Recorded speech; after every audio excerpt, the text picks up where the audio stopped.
Making its grand entrance onto our TV screens way back in 2013, Peaky Blinders is one of the biggest hits from a global standpoint. Fans haven't gotten enough of the Mafia, Tommy Shelby, and his gang who rule the streets of Birmingham. We would love to flip through funny episodes and bloopers of the gang-inspired drama. This video is a reminder of some of the times that they made us laugh. But first, a simple reminder on how to enter our brand new giveaway. We're going to be giving away either an iPhone X Max, the new iPad Mini, or MacBook Pro. It's all your choice, so be sure to leave a like, comment the keyword, subscribe, and turn on post notifications to enter the giveaway. It's that simple. Tommy Shelby. The several episodes of Peaky Blinders set up the character of Tommy Shelby and the world around him. The biggest bloopers you never notice in Peaky Blinders are from a major character, Tommy Shelby. As there is no real record of a Tommy Shelby, the leader of the eponymous mob was created for the show without a basis in history. Needless to say, Shelby's family is a figment of Stephen Knight's imagination. The writer-director did an impressive job of imagining what the leader of a gang like the Peaky Blinders would be like. Let's be clear about one thing. The Shelby family might have been Stephen Knight's concept. Many of the supplementary characters existed, and the gang was a real-life entity. This didn't change the fact that Tommy is a compelling and intriguing character. Slight age discrepancy. In reality, the Peaky Blinders were tough, but its screen version of fierce men that come up against the likes of the Mafia and the police is overblown. While the historical gang was a little different, there were more tough kids than tough guys. It's a fact that Stephen Knight took inspiration from his father's stories of well-dressed, powerful, and dominant gangsters, fabricating his own core Peaky Blinders crew. Back in the days, those teenagers were often distinguished with their rather glamorous lifestyle and minor offenses, including shoplifting, bike theft around the city, and acting under pretenses. The gang did stalk the streets of Birmingham, committing criminal acts that left the city's residents gripped with terror. Its 20th century setting. The setting of Peaky Blinders portrays the show kicking off shortly after the end of World War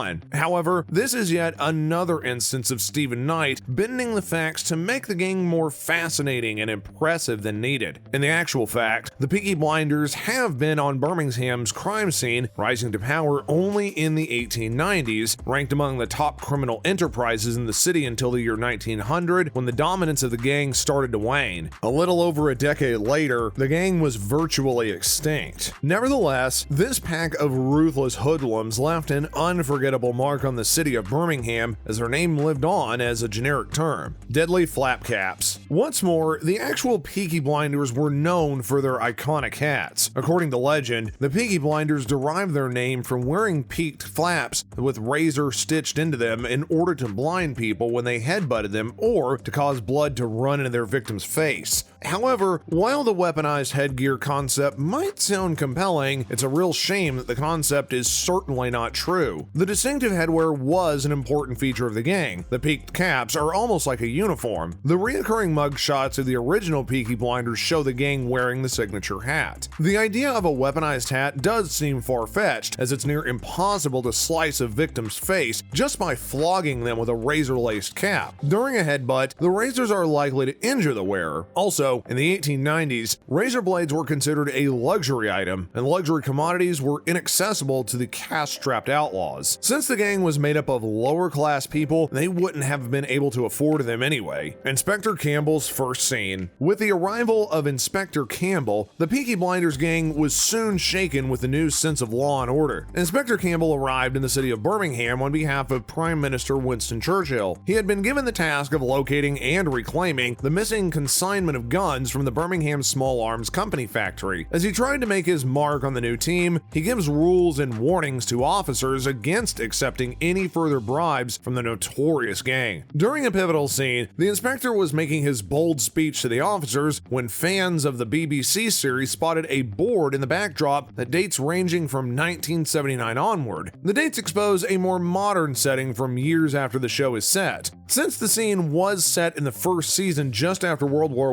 I run had ended in 1919, dates ranging from 1979 just came across as bloopers, the Peaky Blinders being the biggest gang in Birmingham in the 1920s. In Stephen Knight's adaptation of the Peaky Blinders, the popular gang is the biggest gang on the streets of Birmingham in the 1920s. Also, Tommy Shelby and subsequently the Shelby family own the city, with little competition from other Brummie gangs. Historically though, in the 1920s, a gang was called the Birmingham Gang and it dominated the city. The Peaky Blinders gang did not rise to the top until the 1890s, and a couple of decades later, the gang didn't even have the amount of power that was portrayed in the show. Back in those days, the Peaky Blinders were a bunch of terrors coming up against bigger, stronger mobs like the Birmingham Boys and the king of the racecourse gangs, Charles Derby Sambini and his mob. The Peaky Blinders really never stood a chance against those tougher gangs and were quickly pushed out, contrary to Stephen Knight's imagination. Another key factor which contributed to the downfall of the Peaky Blinders was that once Birmingham started to grow, things such as the rise of education among the youth, along with harsher discipline, policing, and sentencing from law enforcement, eventually squeezed out the gang's overall influence. Also, after the Second World War, street gangs grew up with more organized crimes and conspiracies being perpetrated in the shadows. Political activist Jesse Eden. Based on the real-life person of the same name, many would agree that the way that the television series has depicted Jesse's character is nothing short of disgraceful. The show Peaky Blinders didn't concentrate on the political nature of Jesse, but instead, the show played out the false romantic life of Jesse. Also, Jesse does end up becoming a prominent figure in the show, leading all female factory workers in Birmingham out on a strike protesting on the bull ring. The mistake pointed out in the character of Jesse was that as a shop steward, she wouldn't have the responsibility of instigating women to protest. Her job is something different. A shop steward is the senior part-time trade union official in a particular workshop or department who also has an ordinary job within that shop. Santa and Rudolph. While the show would do everything to make it historically accurate, the Christmas Eve of 1925 seems to have been accidentally missed. Tommy and his son leave a mince pie for Santa and Rudolph. However, at that time, there was no reindeer called Rudolph, as he didn't appear until the late 1930s. In fact, the author of The Red-Nosed Reindeer wrote the book in 1939. Alfie Solomon. Peaky Blinders fans absolutely loved the merry scene as Tom Hardy returned in style. The scene is hilarious and just pure Alfie goodness. Tommy Shelby is indeed terrifying, an unquestionable head of his famous, formidable family. Although he's not to be trifed with, when Alfie Solomon's in the room, Tommy Shelby barely exists. The most hilarious scene on set is the time Tommy meets Alfie for the first time. It's satisfying to watch as both men try to figure each other out and outmaneuver the other. We just love the unprecedented rivalry between Alfie and Tommy Shelby. The Jewish gang leader is definitely aggressive, intelligent, and playfully scheming. Unpredictability is the juiciest cut of Alfie's steak. No wonder Alfie is a fan favorite of Stephen Knight's gangster drama. Alfie's scenes are long, dialogue heavy, and there's always something belly laughable about Alfie's choice of clothing. Alfie could just stand there in costume, say nothing, and one would applaud with tears dripping from one's eyes. Needless to say, another hilarious moment with Alfie was when he was tormenting Arthur, or the scene when he stands face to face with the Russians and refuses to back down. Another amazing moment is Alfie Solomon's iconic speech in season 3 when he says, "He who fights by the sword, he dies by it, Tommy." That moment counts as one of Alfie's best scenes on set. No fighting. The kitchen scene. The kitchen scene in the third series of Peaky Blinders is one of the most iconic scenes in the show, and it has since made itself into iconic meme territory. The scene sees Tommy Shelby making it clear to his family that there will be no fighting. This might be one of our favorite global health situation memes to date, as people compared the event to their families during the global health situation. The episode revolves around Tommy's wedding to Grace Burgess. Grace's Irish family of the King's British Army wore their military uniforms to the wedding to aggravate the Shelbys. Tommy takes it upon himself to instruct the Shelby boys that there should be no reaction at the wedding. Aunt Polly's birthday scene. Because Peaky Blinders isn't always sad and serious, Aunt Polly's birthday makes a hilarious scene on set. Aunt Polly is very much like Tommy Shelby. She steals the screen whenever she's on it. Almost every scene with both Aunt Polly and Tommy we're going to make our list of hilarious moments. Tommy surprises Aunt Polly by remembering her birthday and also giving her a lovely gift. Aunt Polly, out of pure excitement, asks Tommy, "How do you know it's my birthday?" In the absence of a news series for fans to sink their teeth into, we hope that this video has given fans some of the show's highlights, as we are currently waiting for the show's 6th season, which is set to to arrive next year. On that note, thanks for watching.